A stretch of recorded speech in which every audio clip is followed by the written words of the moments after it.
my name is Vega-Goose, and today we're going to be doing a review of The Amazing Spider-Man, the video. Our story begins just after the events of the film, The Amazing Spider-Man. If you haven't seen this film, you will be somewhat confused. However, I can give you the basics. I warn you, there are spoilers for the film, The Amazing Spider-Man. The basics of the story are Peter Parker is Spider-Man, Gwen Stacy is his girlfriend, and Kirk Connors became the Lizard due to an experiment that went wrong. In the battle to defeat him, at the end of the film, Gwen's father dies. This is pretty much all you need to know to be up to speed with this game. The game begins in Oscorp with you as Peter Parker in first-person mode, following Gwen Stacy into the lower levels. She believes that something is afoot at Oscorp after the dismissal of Kirk Connors. As it turns out, she is right. Needless to say, things go bad very quickly, and once Peter is ushered away, he returns to save the day as Spider-Man. The larger story involves you fighting the crawl species that have escaped from Oscorp, all the while fighting against robots Oscorp has made to destroy these creatures. And Peter still wants to save the creatures, as opposed to just letting the robots destroy them. On top of that, the robots identify him as a crawl species, and thereby are constantly trying to kill him. Honestly, this story is a lot better than the story in the film. It does an excellent job of making you wonder what is going to happen next, and unlike the film, shows a very real difference between the Lizard and Dr. Connors.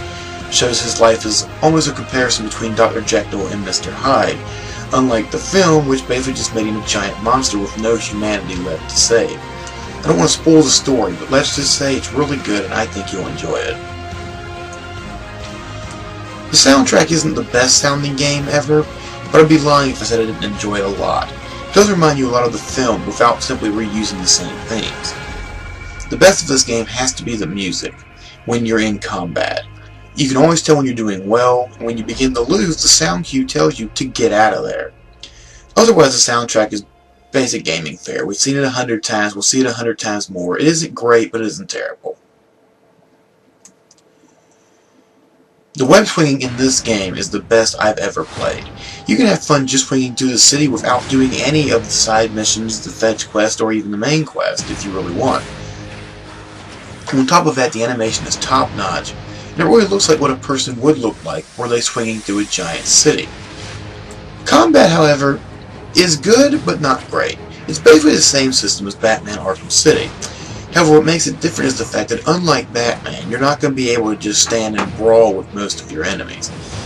You'll have to use different tricks, hiding in the shadows, hit and run techniques, which does make it feel more like a Spider-Man game as opposed to an Arkham City clone.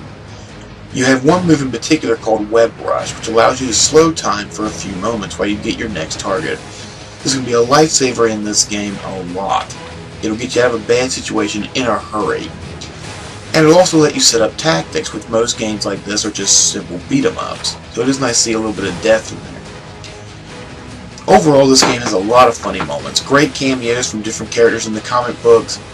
But when one cameo stands out above all others, Bruce fucking Campbell.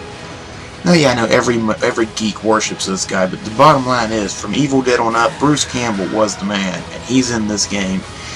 When he wasn't in the movie, it kind of bummed me out since he was in all the Raimi films, but the fact they put him in this game shows they do give a shit about the fans, and this is one thing I was really looking forward to. I mean, let's face it, Bruce Campbell is the geek Chuck Norris. On top of that, for a movie game, this is really long. The main story clocks in at 13 hours.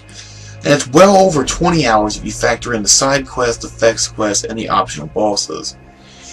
You can get this game on Amazon right now for $45 or $27 if you don't mind buying used. And there's no online pass DLC. The final verdict on this game is a 9 out of 10. It is an excellent game. It is one of the best Spider-Man games I have ever played. And it is easily the best Spider-Man game on the PS3 right now. My name is Vega-Goose, and until next time, thank you very much for watching.